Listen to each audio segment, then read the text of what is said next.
High! বেশ অনেক দিন ধরেই না খুব মোমো খেতে ইচ্ছে করছিল। কিন্তু আমি যেহেতু এখন বাইরের খাওয়া একদমই খাই না বললেই চলে। একমাত্র যখন খুব প্রয়োজন পড়ে যায়, বাইরে থাকি, খেতেই হবে, তখনই খাই।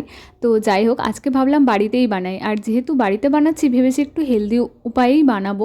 তো প্রথমে আমি এখানে চিকেন কিমা, তার মধ্যে পেঁয়াজ কুচি, আদা, রসুন, লঙ্কা কুচি, তারপরে একটু ধনেপাতা কুচি আর একটু নুন, লেবুর রস, গোলমরিচের গুঁড়ো আর সেই সঙ্গে একটু সয়া সস দিয়ে চিকেনটাকে খুব ভালো করে ম্যারিনেট করে নিয়েছি। আর এই দেখো, হেলদি ওয়েতে বানাচ্ছি বলে আমি কিন্তু আজকে ময়দার বদলে আটা ইউজ করছি। দেখা যাক মোমোটা খেতে কেমন হয়। তো প্রথমেই আমি একটু নুন আর সামান্য পরিমাণে তেল দিয়ে আটাটা মেখে নিয়েছি। এরপর এইরকম ছোট ছোট লুচির মতো করে বেলে নিয়ে ওর মধ্যে চিকেনের পুরটা দিয়ে এইভাবে মোমোর শেপ দিয়ে নিয়েছি।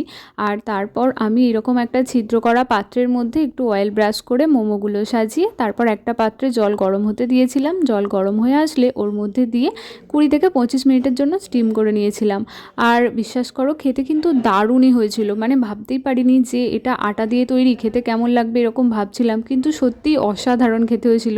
তোমরা কিন্তু অবশ্যই একবার বাড়িতে বানিয়ে খেয়ে দেখো। আর ভিডিওটা ভালো লাগলে একটা লাইক আর সাবস্ক্রাইব করে দিও। আজকের মতো টাটা।